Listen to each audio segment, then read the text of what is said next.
যে বাংলাদেশের মানুষ সব সময়ই গণতন্ত্রের জন্য সংগ্রাম করেছে, লড়াই করেছে।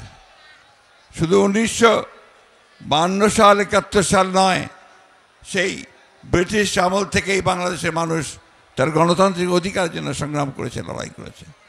তারই ফলশ্রুতিতে আমরা আজকে দেখেছি যে এই ফ্যাসিবাদী আওয়ামী লীগ সরকার, শেখ হাসিনা সরকার যখন দীর্ঘ 16 বছর ধরে এই দেশের জনগণের উপরে স্টিম রোলার চালিয়ে গেছে, সেই স্টিম রোলারকে উপেক্ষা করে বাংলাদেশ জাতীয়তাবাদী দল, যার প্রতিষ্ঠাতা ছিলেন শহীদ প্রেসিডেন্ট জিয়াউর রহমান, দীর্ঘ সংগ্রাম করে আমরা আজকে একটা মুক্ত পরিবেশে উপস্থিত হয়েছি। বন্ধুগণ, গণতন্ত্র আর বিএনপি এই দুটা সমার্থক। শহীদ প্রেসিডেন্ট জিয়াউর রহমান একদলীয় শাসন ব্যবস্থা থেকে বহুদলীয় শাসন ব্যবস্থা নিয়ে এসেছিলেন। বেগম খালেদা জিয়া রাষ্ট্রপতি শাসন থেকে প্রধানমন্ত্রী পার্লামেন্টারি শাসন নিয়ে এসেছিলেন।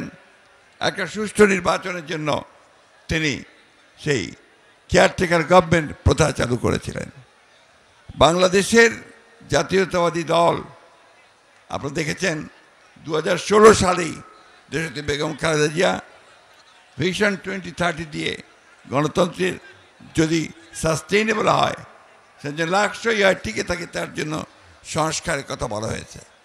আমরা কিছুদিন আগে, বছর দুয়েক আগে আমরা আবার সেই 31 দফা দিয়ে আমরা সংগ্রাম করেছি, লড়াই করেছি।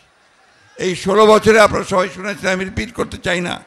আমাদের অসংখ্য প্রাণ ঝরেছে, আমাদের অনেক লোক কারাগারে গেছে, যে নির্যাতিত হয়েছে। আজকে এখানে অনেক রিক্সাওয়ালা ভাই আছে আশেপাশে, যারা সেই গ্রামে থাকতে না পেরে তারা শহরে চলে এসে এখানে রিক্সা চালিয়েছে।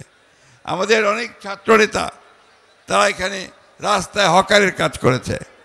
গতকাল আমি পঙ্গু হাসপাতালে গিয়েছিলাম, সেখানে দেখলাম যে একটা 13 বছরের ছেলে গুলি লেগে তার একটা পা কেটে ফেলতে হয়েছে।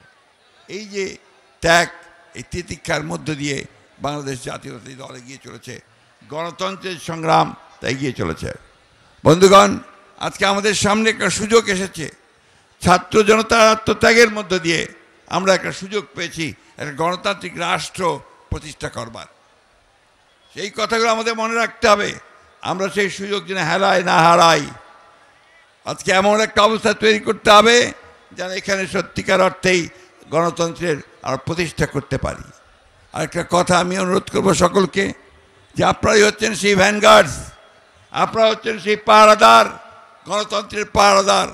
আপনারা সেই গণতন্ত্রকে রক্ষা করবার জন্য অতীতে লড়াই করেছেন, আপনারাই সেই গণতন্ত্রকে রক্ষা করবেন। এবং সেই জন্যে এই গণতন্ত্রকে যদি কেউ ধ্বংস করতে চায়, আবার বিপথে নিতে চায়, লুট করে নিতে চায়, সেখানে আপনারা অবশ্যই রুখে দাঁড়াবেন। আমি বক্তব্য বাড়াবো না, শুধু এই সরকারের যারা দায়িত্বে আছেন তাদেরকে অনুরোধ করতে চাই, এখনও আমলাদের মধ্যে, সরকারের মধ্যে সেই ফ্যাসিস্ট আওয়ামী লীগ সরকারের অনেক প্রেতাত্মা অবস্থান করছে। তারা সমস্ত যে প্রচেষ্টা আমাদের গণতন্ত্রে ফিরে যাওয়ার, সেই বাংলাদেশকে ফ্যাসিস্ট মুক্ত করবার, সেটাকে নস্যাৎ করবার জন্য তারা এখনও বসে আছে, চক্রান্ত করছে। এই চক্রান্তকে রুখে দাঁড়াতে হবে। গণতন্ত্র দিবসে আজকে আমাদেরকে আবার সেই শপথ গ্রহণ করতে হবে।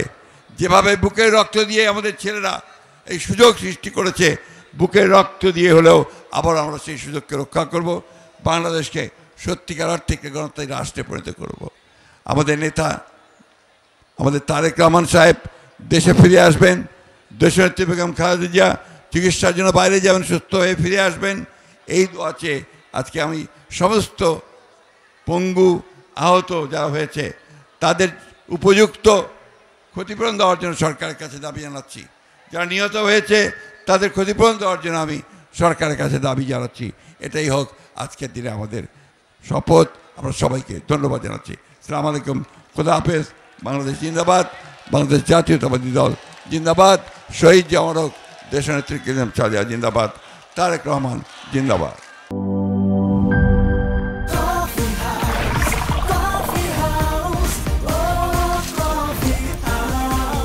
কফি হাউস, প্রতি চুমুকে আড্ডা জমে।